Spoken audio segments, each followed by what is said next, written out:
You know, human expressions are trifarious in character. Human beings have so many physical expressions, so many physical manifestations, so many psychic manifestations, psychic desires and longings, and also a spiritual thirst. This spiritual thirst is the speciality, or rather special characteristics of human beings. And here lies the difference between man and other animals, where there is no spiritual thirst in a man. Physically, he may be like a man, but actually, psychologically, he is not a man. So, this special want of human beings should always be encouraged so that man may be from ordinary human beings to a superman. The position should be exalted to that of superman. And this is the only way, only secret. What? To encourage the supreme human propensity towards the supreme being. Yes, the human expressions are trifarious in character, but human approaches are not trifarious. There are four kinds of human approaches. One, the physical approach. Human beings do so many things, so many physical approaches. They have created so many science just to give them physical pleasure, just to get more physical pleasure. So many science subjects have been invented and will be invented.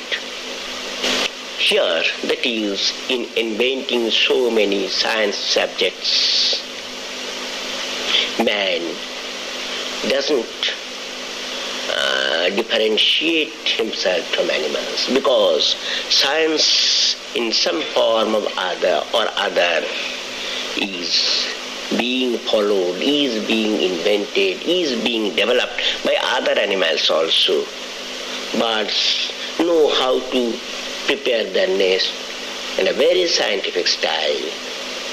Their ants have also very developed science in the society. So this science, this physical science, is not something that may differentiate man from animal.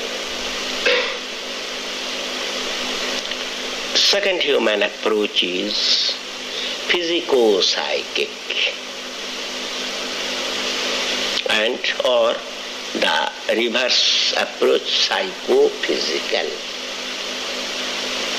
Here lies some difference between man and animal. In case of animal or other creatures, it is physico-psychic no doubt, but it is never psychophysical. In case of man, it is both physico-psychic and psychophysical. And the third human approach is purely psychic. There are certain developed creatures, dog, monkeys, where there is this psychic approach. A bit psychically developed animals have got this want. And the last one that is absent in all other animals is psycho-spiritual approach.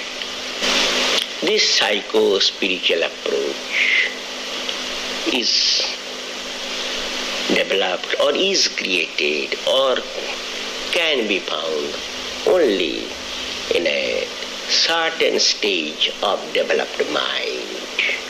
It is a speciality of humans only.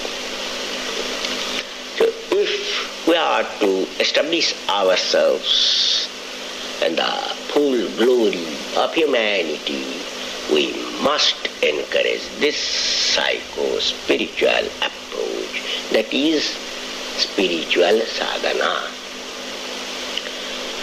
This psycho-spiritual approach starts from the realm of mind and ends in the jurisdiction of supreme nucleus. Now, for this, the movement of our existence should maintain a parallelism with the movement of our idea. Existence maintaining parallelism with idea.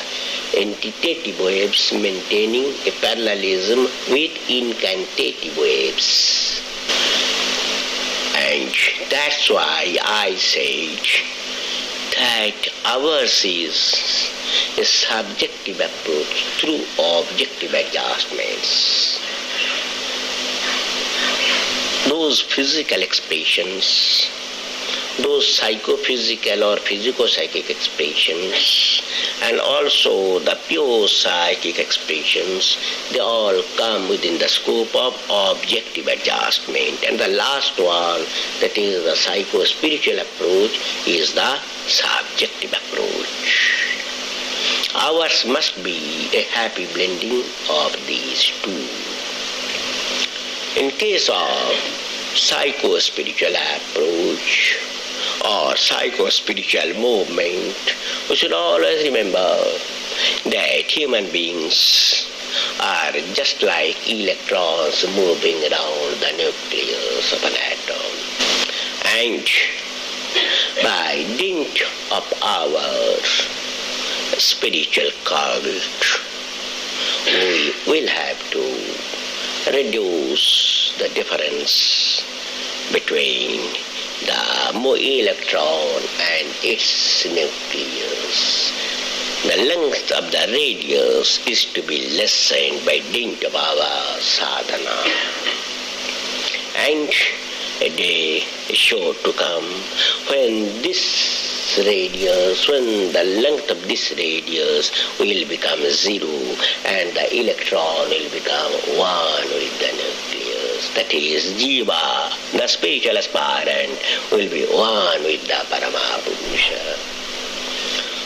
While doing spiritual practice, spiritual sadhana, while singing kirtana and dancing, we should remember the fact that all our spiritual activities are just to dance around the Paramapurusha, lessening the distance, lessening the length of the radius, coming from close to closer proximity to our ideological desideratum. We should always remember this fact. And there cannot be any peace, any happiness, and any beatitude till the aspirant comes in tactual contact with the Supreme Self.